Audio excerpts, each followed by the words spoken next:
Good morning, friends. I bring you warm greetings in the loving and precious name of our Lord and Savior, Jesus Christ. The theme for this morning, according to the Church of North India reading, is God Himself commissions those who do His work. And the readings are taken from the book Gospel of St. Matthew, chapter 9, verses 35 to chapter 10, verse 16. But we will be reflecting upon just the verses found in chapter 9, verses 35 to 38, which I read before you. It says, Jesus went through all the towns and villages, teaching in their synagogues, proclaiming the good news of the kingdom, and healing every disease and sickness. When he saw the crowds, he had compassion on them, because they were harassed and helpless, like sheep without a shepherd. Then he said to his disciples, the harvest is plentiful, but the workers are few. Ask the Lord of harvest, therefore, to send out workers into his harvest field. This is the gospel of Christ, and may the good Lord add his blessings to the reading of his holy word. Friends, the text that we have read today is part of, especially in chapter 10, where Jesus commissions or calls out his disciples to go into ministry. He names the 12 disciples and then he chooses them and sends them out for the extension of the kingdom. And within that, before his choosing and before sending out, there are a few things that we can reflect upon which are found in the verses that I read before you in chapter 9, verses 35 to 38. There is a transition happening here that we need to understand. Jesus now, after ministering in this entire region of Galilee, but doing it individually, yes, his disciples were with him, now is giving them or delegating his responsibility of his ministry to his disciples. And now he is giving them the responsibility to themselves go out independently and to do the work that he has been doing so far. That is the proclamation, the preaching of the good news and the extension of the kingdom of God. But within that, when we look at chapter 9, there are a few things we can reflect upon before Jesus is sending out his disciples. Not only are these helpful for as a teaching for his disciples in understanding what kind of a ministry Jesus himself was involved in, what was his motivation, and then what is Jesus asking his disciples to do. I would like to begin with the first part, the ministry of Jesus Christ. And we will quickly reflect on verse 35, which in its one verse elaborately tells us about what kind of ministry was Jesus involved in. It says, Jesus went through all the towns and villages. So we are talking about the entire, if we talk about even Galilee, approximately it is said there were more than 204 cities and villages in and around Galilee. So Jesus went about all these villages and towns. Number one, doing what? Teaching in their synagogues. So that was the first part of his ministry, his teaching ministry, going and you can say exposing the word of God in the synagogues. The best example we can find in Luke chapter 4, the Nazareth Manifesto, where Jesus goes to his hometown, goes to the synagogue, is invited to share from the word of God, opens the book of Isaiah, and then preaches from there. Jesus, in his teaching ministry, was fulfilling the proclamation he had made before the people in the Sermon on the Mount, that he is not come to do away with the laws of Moses, but rather he has come to fulfill those laws. In the true sense, every effort that he made in the synagogue to open the scriptures, to read the scriptures, to explain the scriptures, he was trying to give the correct interpretation of what the word of God says. So his teaching ministry was essential and very important part of his ministry, wherein which he was able to interpret and put forth the true understanding of the word of God. So first part was his teaching ministry. What was his second part or second important part of his ministry? It was proclaiming the good news of the kingdom. So the proclamation of the good news of the kingdom, preaching ministry, evangelism, Jesus, the King of the kingdom. And so he had come to establish his kingdom, and he was giving his kingdom teachings through his preaching, through his evangelism. And he proclaimed the good news of it. And so we find the teaching ministry of Christ, the preaching ministry of Christ, and finally the healing ministry of Christ. Now, within his healing ministry, why healing? Because that was the practical aspect of his ministry. While in teaching and preaching, he was, you can say, having a Bible study.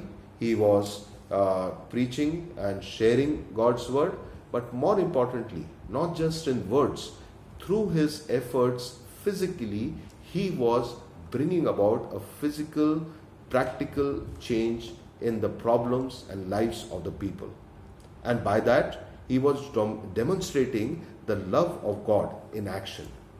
He was demonstrating that God is loving, that God is tender, God is merciful, God is kind, God is caring.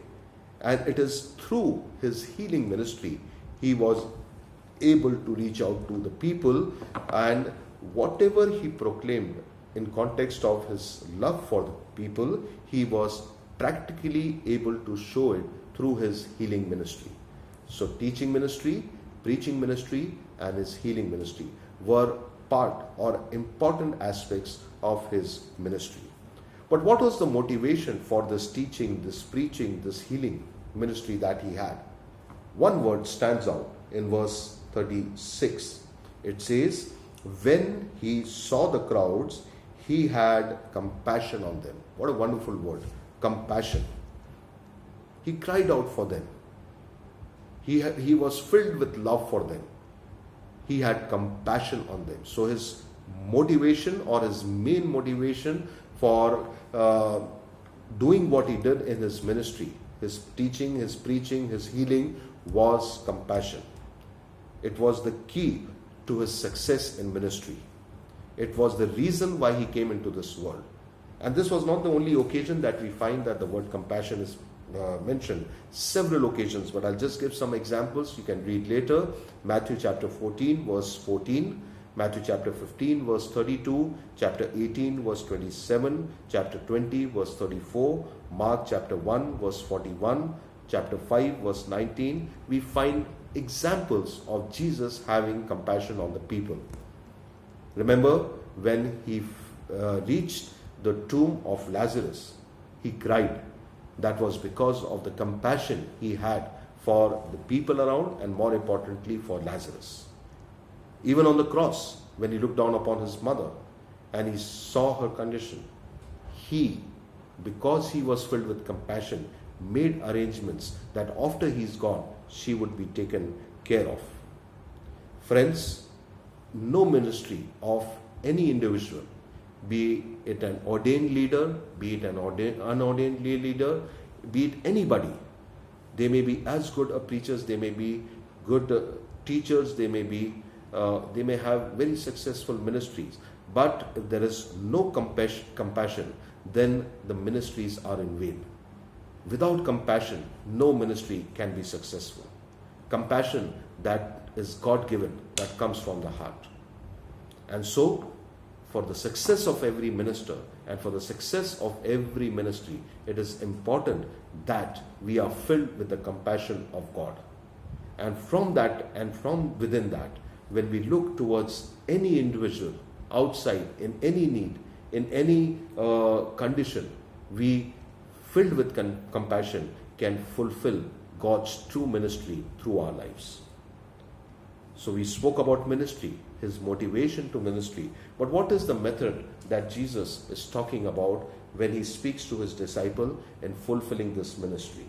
He says to his disciples, the harvest is plentiful, but the workers are few. So he declares the condition of the people, the masses in general. He is touched by their situations.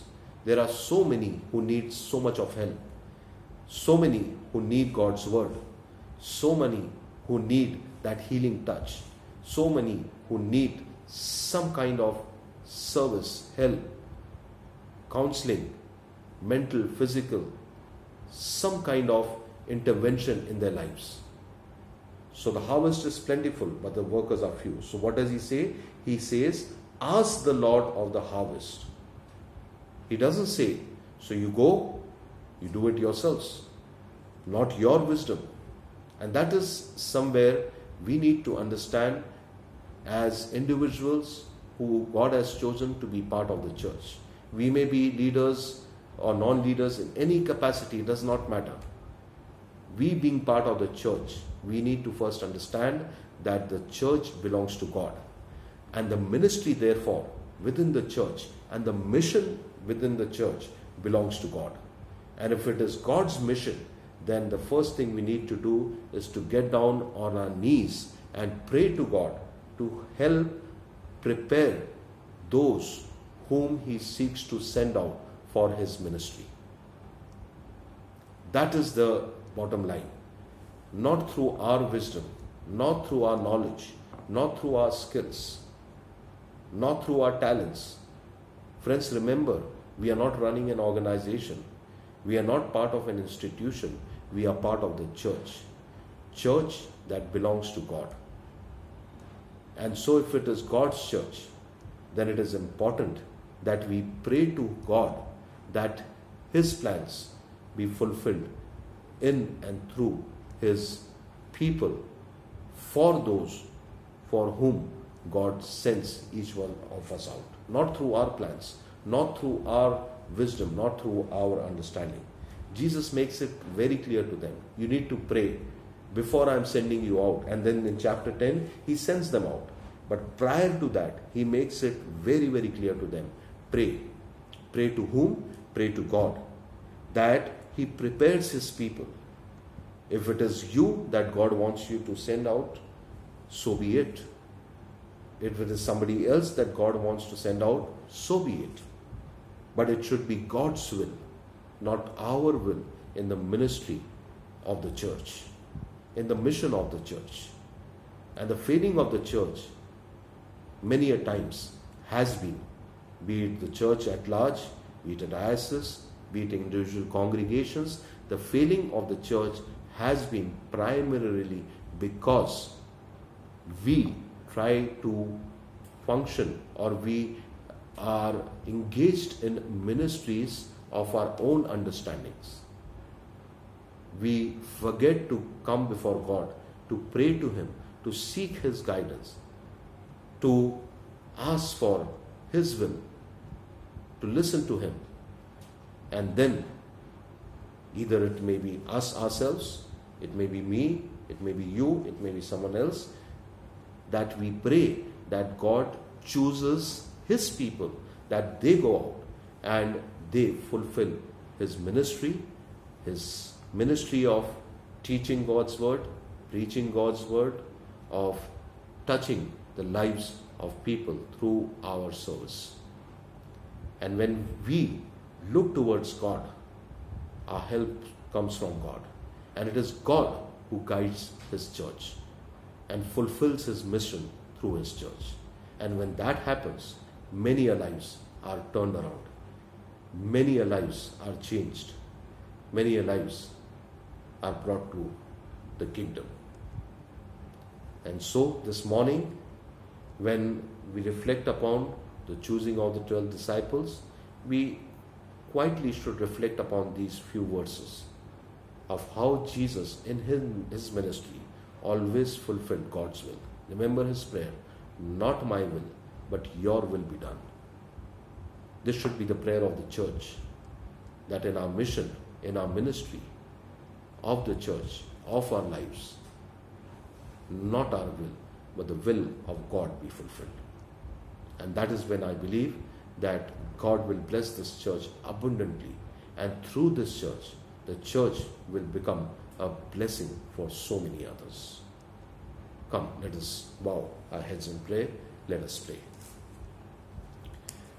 Most loving Heavenly Father, we thank you once again for this beautiful opportunity of time of fellowship, of reading your word, reflecting upon your word, Thank you, Lord, for speaking to each one of us this morning. Once again, we remember your church.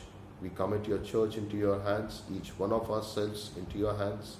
Lord, we acknowledge that there are so many who need you, your word, need your healing touch, and that we have failed to reach out to them. Lord, in our own wisdom and in our own limitations, we have tried to fulfill your mission. But grant us the grace that we may be able to acknowledge that you are not only our Lord, but you are the one who chooses his people and sends them out. Therefore, Lord, we pray that your will be done in and through our churches, through our diocese, through our congregations, and that many, many people may be blessed by the ministries of the church and by the ministry of your chosen people, and so by that they may all be able to experience the love, the kindness, the mercies, and the compassion of you, the Lord Jesus Christ. Thank you once again for this time. Thank you once again for taking care of us. We especially remember once again all those in these very difficult times, especially those affected by this corona disease. We pray that your hand of mercy and grace be upon each one of them. Bless us also, protect us, and continue to use us for your glory. In Jesus Christ's name we pray. Amen. The grace of our Lord Jesus Christ, the love of God, and the fellowship of the Holy Spirit be with us all. Amen.